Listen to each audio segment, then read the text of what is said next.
We got feedback again out here.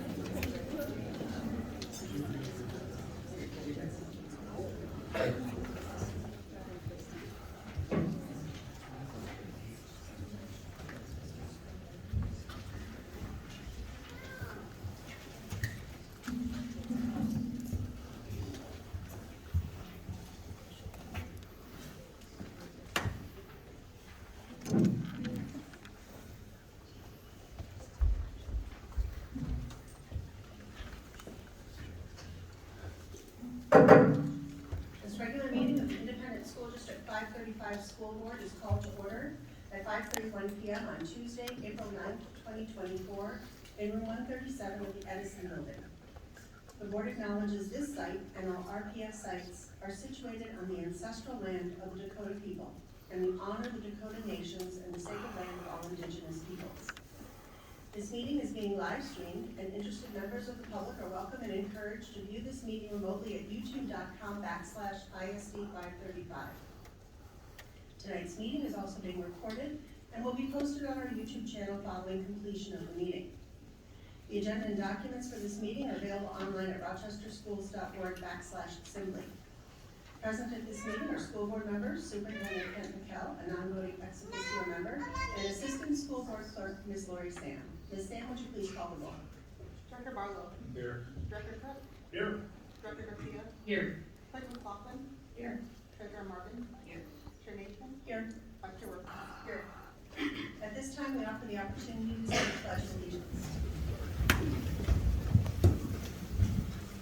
I pledge allegiance to the flag of the United States of America and to the republic for which it stands, one nation, under God, indivisible, with liberty and justice for all.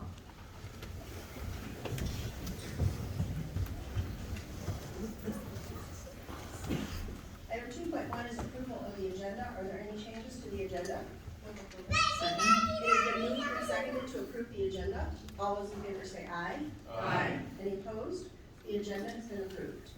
A note to the board and the community assembled, if we're still meeting around 7 o'clock, we'll decide whether or not we should take a 10-minute recess at that time or at some time later during the meeting. Comments to the board. It is important for the school board to hear from our stakeholders regarding issues that impact our students, staff, families, and schools. We welcome communication via email, phone call, at our community engagement listening sessions, and here during comments to the board. Persons who want to make comments to the board must fill out the online request to provide comments to the board form by 5 p.m. on the Monday before the school board meeting to sign up for a time slot. The form is available on the RPS website, rochesterschools.org, under School Board Communications, and on the Assembly main page at rochesterschools.org/assembly. The purpose of comments to the board is to give community members an opportunity to provide input directly to the school board about issues that fall within our authority. The board and superintendent do not respond directly to the speaker's comments during the meeting, but may follow up with the speaker if requested and appropriate. A reminder that Policy 206 and Procedure 206A set the time, place, and manner of procedures and restrictions on comments to the board.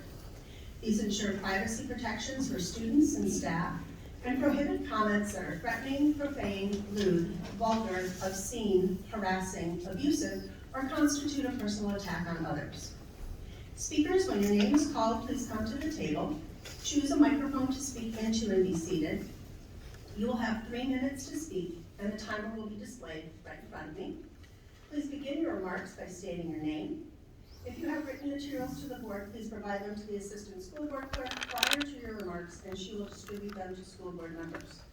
Speaker 1 this evening is Karen Sharon.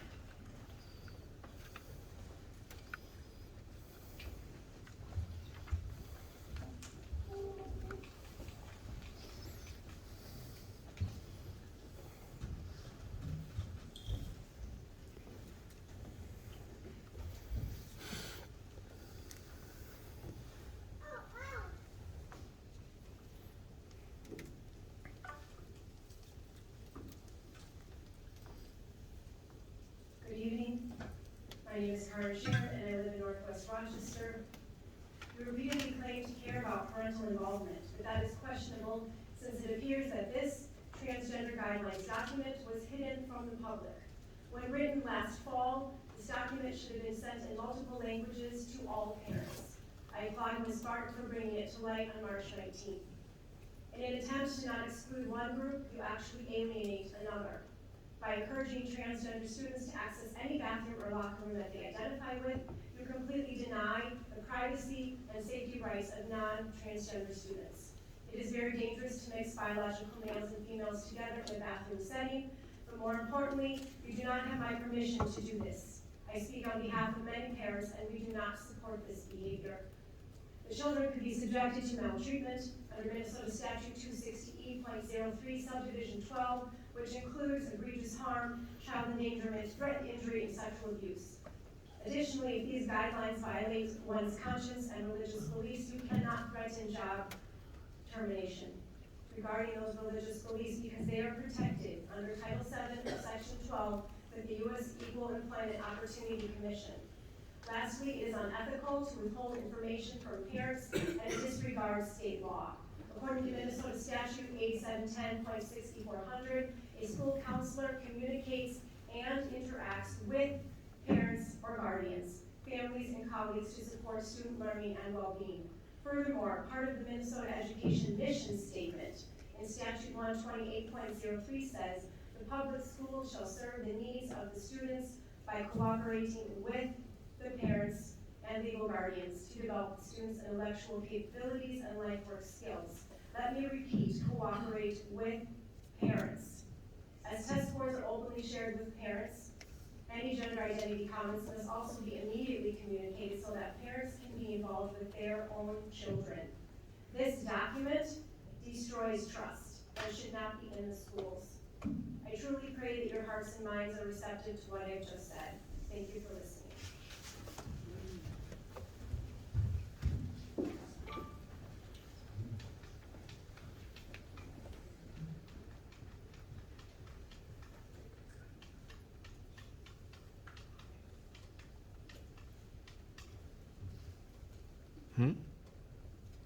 Our second speaker this evening is Melissa Huff.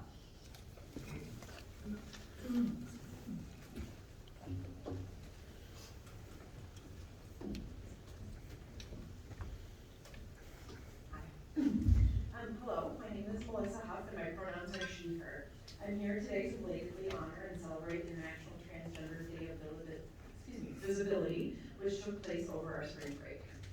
It is my understanding that some folks have recently come before this group and have used other public forums to share hurtful misinformation about trans youth and about the school district's transgender student guidelines. I'm not here to speak about the district's guidelines, nor am I here to amplify the harmful and hurtful things that have been said. Instead, I want to use my voice to support transgender students, teachers, and other staff, parents, and community members to help make Rochester and the Rochester Public Schools better simply by being who they are. Allies of the transgender community also make RPS better. I appreciate that in 2021 this board voted to affirm the pride flag's government speech and that students and staff are free to display it. That makes our community safer and more welcoming for everyone, so thank you. In honor of last week's holiday, I'd like to extend a special thank you to the transgender folks in our community. You are students, parents, staff, and community members, and too often you carry the burden of educating the rest of us about the unique challenges that the trans community faces. Thank you. I'm sorry that your identity is still treated as a matter of debate. We can do better. It is impossible for me to think about International Transgender Day of Visibility without thinking of one of my very favorite people. You don't know her, she has no connection to Rochester. She's fantastic, hilarious, funky, infinitely more stylish than I, and with all due respect, most of you will ever be. She's also transgender. I wish I could tell you more, but hers is not my story to tell. My part in her story, and in the story of every transgender person I've ever met, is one of learning how to be an ally, a supporter, counselor, and a friend. It's a lifelong journey, and one that I invite everyone here to embark on. To all of you, and to my friend, happy late International Transgender Day of Visibility. Let's come back together next year to celebrate.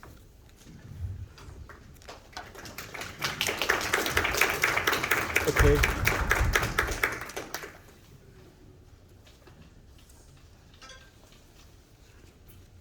Our next speaker is Jan Franzen.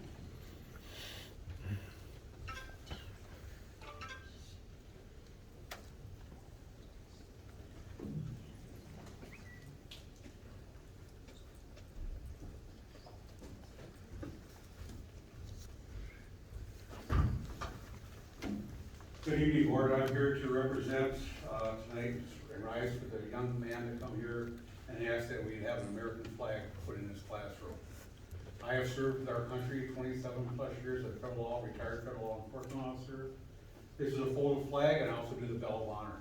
I have been at the schools in many of the classrooms, and I do not see the American flag in the classroom. However, I do see other flags hanging in the classrooms other than the American flag. This is the flag we serve. As a Bell of Honor, we just did a thing for Adam Fitzek. He's a graduate of John Marshall High School.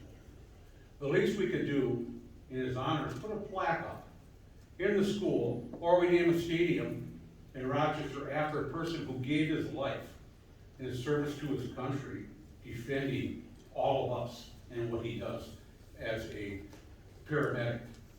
He did not have a gun. He was shot going to the rescue of the officer that's down.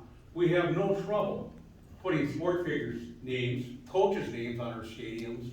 How about the school district changed its ways?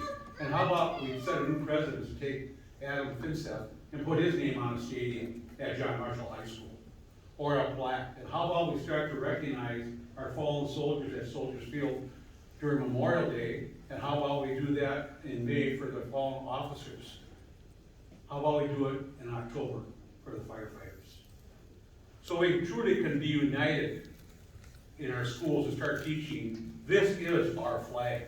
I have sat on the tarmac and I've watched them come back. I have escorted the fallen from the tarmac to the funeral home.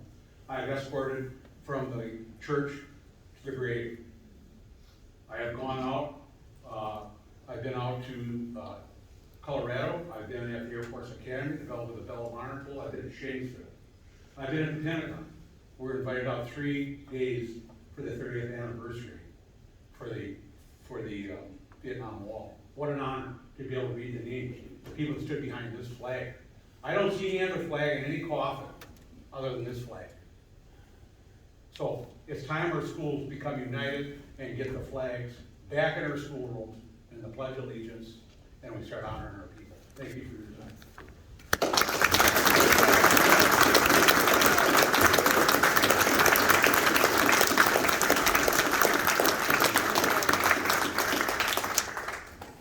Our next speaker is John Whalen.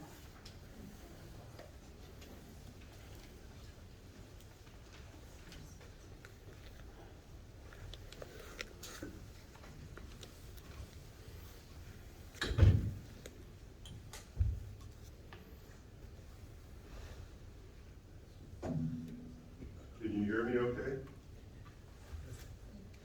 Good day. I provided you with a one-page handout, which I would reference a little bit. Discrimination. The word is chilling, repulsive, anti-American. It's defined as the process of making unfair and prejudicial distinctions between people based on the groups or categories to which they belong, such as race and other categories.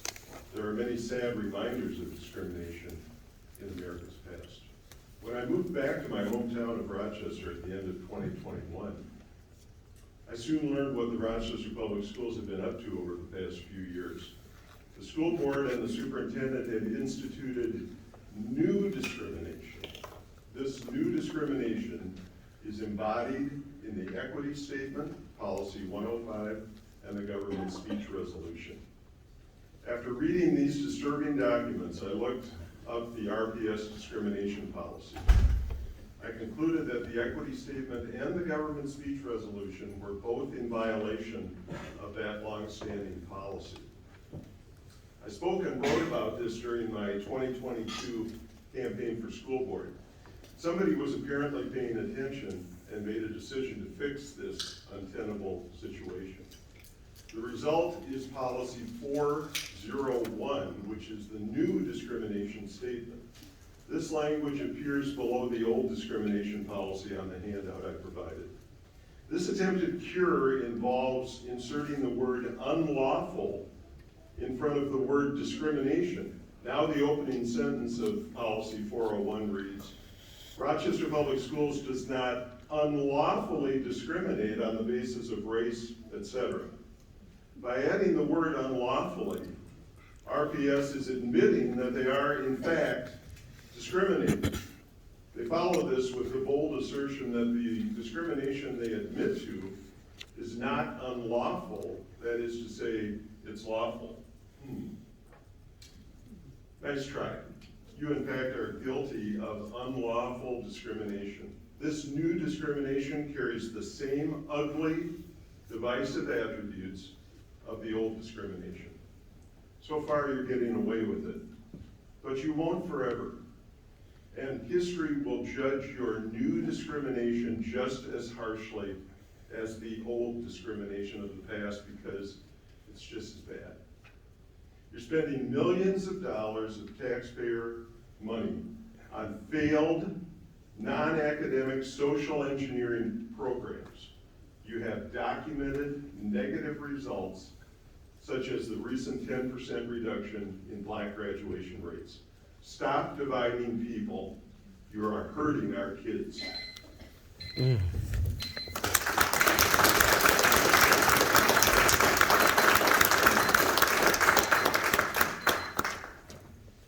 Our next speaker is Jim Rice.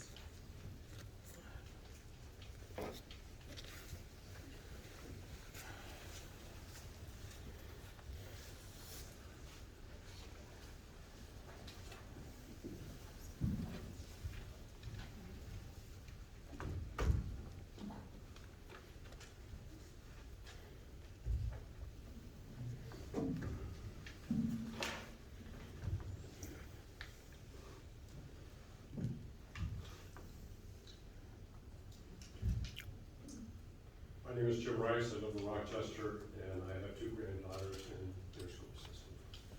I'm here to ask you to apply critical thinking to a review of your Equity Policy 105. When you do, you will find that adherence to Paulo Freire's critical consciousness praxis in the classroom and administration, rooted in Marxist humanist worldview, is deeply flawed and harmful to our children and young adults. For those of you not familiar with the term critical consciousness, it is summarized as a 3-step process. 1, understanding power structures. 2, rejecting status quo. And 3, taking action for change. Paulo Freire strongly believed that teaching students this way should be a priority over the traditional academics of reading, writing, math, and science. Has this practice worked? It has not. Based on Minnesota's report card, results over the last decade suggest that proficiency scores in math, reading, science in Rochester schools have declined. Simultaneously, national trends show that teen depression, anxiety, and suicide rates have increased. Violence and lawlessness in schools and neighborhoods has also increased. Why is this the case? Praxis grounded in Marxist humanist worldview teaches that humans are deemed masters of their personal and societal destiny. Such a worldview claims that truth is relative, morals are malleable, and societal injustice and marginalization of peoples can be rectified by human ingenuity, social engineering, and educational effort. Perhaps this is why so many students are not performing well, and when I look at are basically lost and depressed. How does this praxis work historically? There's strong evidence that it creates fertile ground for the emergence of psychopaths seeking power. Reflect for a moment on the horrific suffering, death, and destruction over the last 100 years caused by Lenin, Stalin, Popov, Mao, and Hitler alone. They all emerged from and embraced critical consciousness. So why should the board continue to embrace critical consciousness when outcomes have been so horrific and there are alternatives? And what if the board were to consider alternative worldviews as part of its critical thinking review process of 105? And what if the worldview concludes that humans are not primarily fixable by social engineering, education, rather than innately flawed creatures destined for catastrophe when left to their own devices? What if the worldview accepts that human nature is prideful, unjust, seeks power, employs deception and selfishness, to name a few? What if this worldview takes the position that truth is not relative and morals and codes of ethics and conduct are best defined by examining wisdom literature thousands of years on the subject of the human condition. I believe you will find, upon honest reflection and embracing critical consciousness to its fullest extent, your doing eventually will collapse on its own. And sadly, violence and destruction has been its hallmark. Thank you.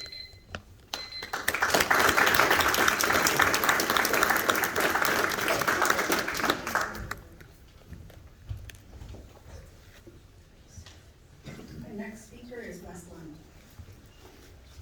Thank you, Mr. Rice.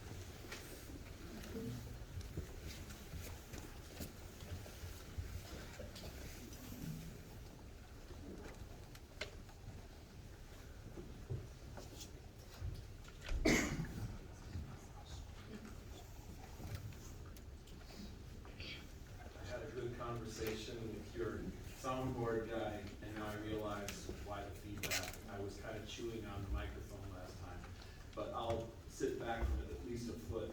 I distributed again tonight the critical race theory document from the Mormon Cardall law firm, and this is from August 26, 2021 regarding CRT. And of course, somebody needed $1 million in order to give us the curriculum, where apparently CRT wasn't part of the curriculum at all. It shouldn't cost $1 million to hand over nothing. So $1 million was needed to give us the CRT curriculum. But this is the document, and then you were given it again. I photocopied it for you the next year and the next year, and I'm just giving it to you again. I apologize for only bringing you 4 copies of it because my printer died. I gotta get some ink. But it's basically asking you what you're teaching kids that is working. Because obviously now, fast forward to 2024, as predicted, the test scores are going down, and sadly, the graduation rates are going down. So are you really helping the community that you portend to serve? Are you really helping dispense education to people who really need a hand up? Is that working? Probably not. There's enough data now to study it. And you might go back and ask some of the kids who were involved in the Black Lives Matter rallies during the lockdown. Remember the masks, remember the mandates, the jabs? A lot of those kids took to the streets and they closed down the streets in front of the government center all night long. They were recruited to participate in marches with various DFL candidates at that time. And also, you know, if you've got somebody in the public schools who is receiving money directly from the executive level of the DFL, and then they're running activities in the public schools, I've been asking about that for a long time. I asked about Panorama before, as a contracted organization. I asked about Dr. Muhammad Khalifa and what his contracts were like, and what he was doing with the DEI surveys. I call it DIE, actually. And yes, we know that Panorama's here. When I asked Dr. Marvin about that, she said, but we are we're going to revisit the contractual relationship with him during the next year. But you've definitely got Olivia Bergen here, working. She has worked a little bit with Alita Baroud as well, real money tree person in Rochester for politics and the DFL. And Olivia Bergen's running workshops on Saturdays. Is she a contracted person now? And so that's my question. I have the tax documents, and I have the campaign donation records for Alita Baroud also. And just wondering why we have so many political activities when we should just be educating students. And I do want the policy in Spanish and Somali, at least, that 6-page policy from September 8th.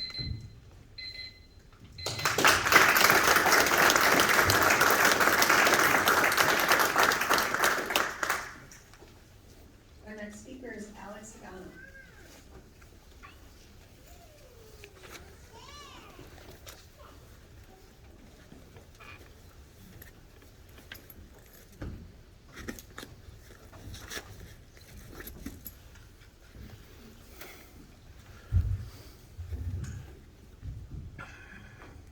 Good evening. My name is Alex Agano, and my pronouns are he, him.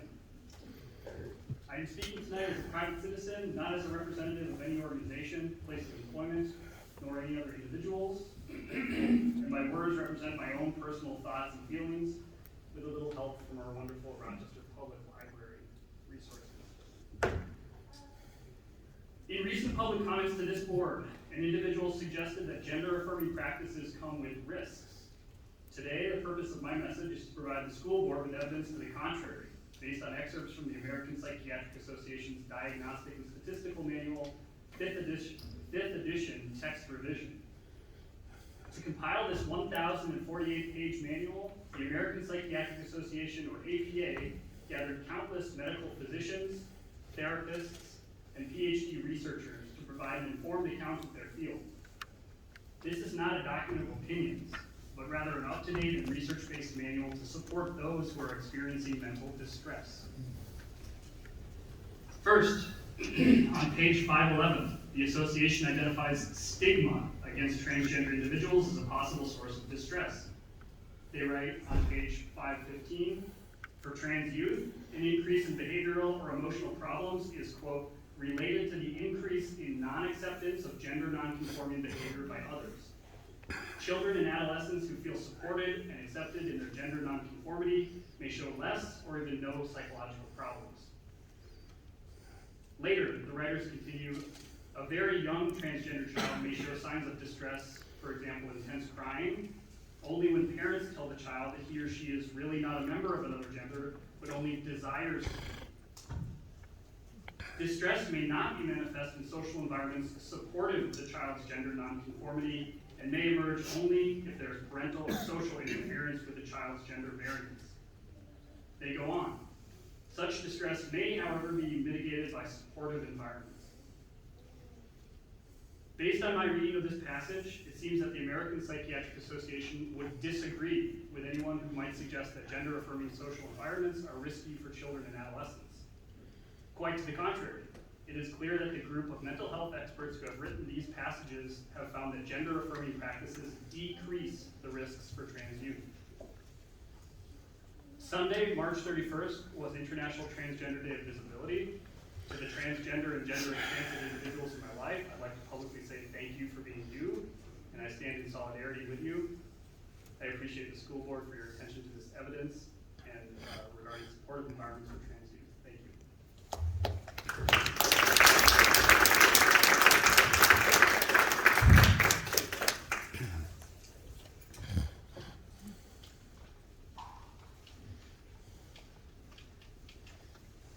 Next speaker is Annie Johnson.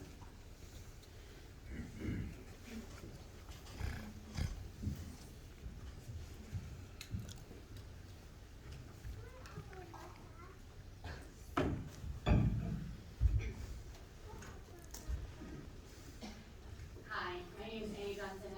Before I get started, Wes and Scott, can you guys hear me okay? Recording good? I just want to make sure people can hear me. I've come this evening to counter some of the dangerous and divisive rhetoric that we have all been exposed to today. It's crucial that we recognize the harm that such ideologies can inflict on our community and take a firm stand against intolerance and discrimination in all of its forms. And as school board members, you play such a critical role in this resistance. I thank you for the work you've already done in this space, and I want to share some thoughts as you continue to draft and adopt future policies for our district. I want to share a conversation that I had with my children just today on the way to school.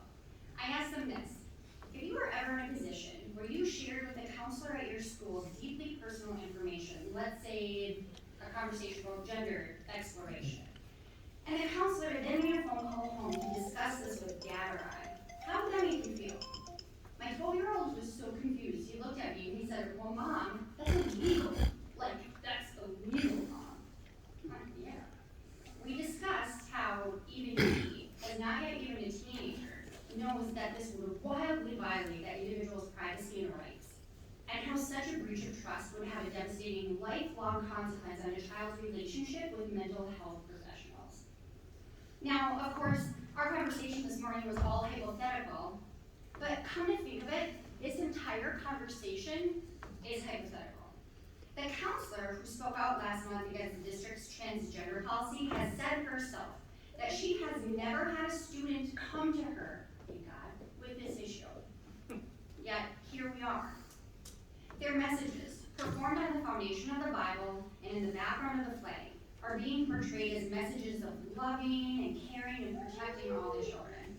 But with a closer look, we see that their foundation is just a mere prop, crumbling from the weight of misuse. And the flag is being used as nothing more than a piece of fabric to shove in the mouths of those who dare to be gay, who dare to be gender diverse, who dare to be themselves.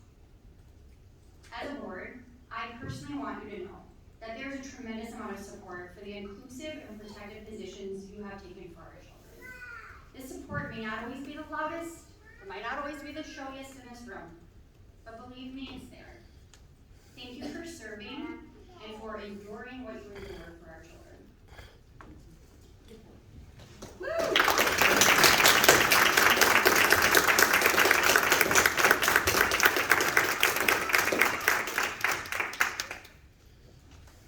Our next agenda item is 4.1, information and outreach, student activities and athletics recognition. Thank you, Chair Nathan. This is one of the favorite times for many of us. We get to recognize our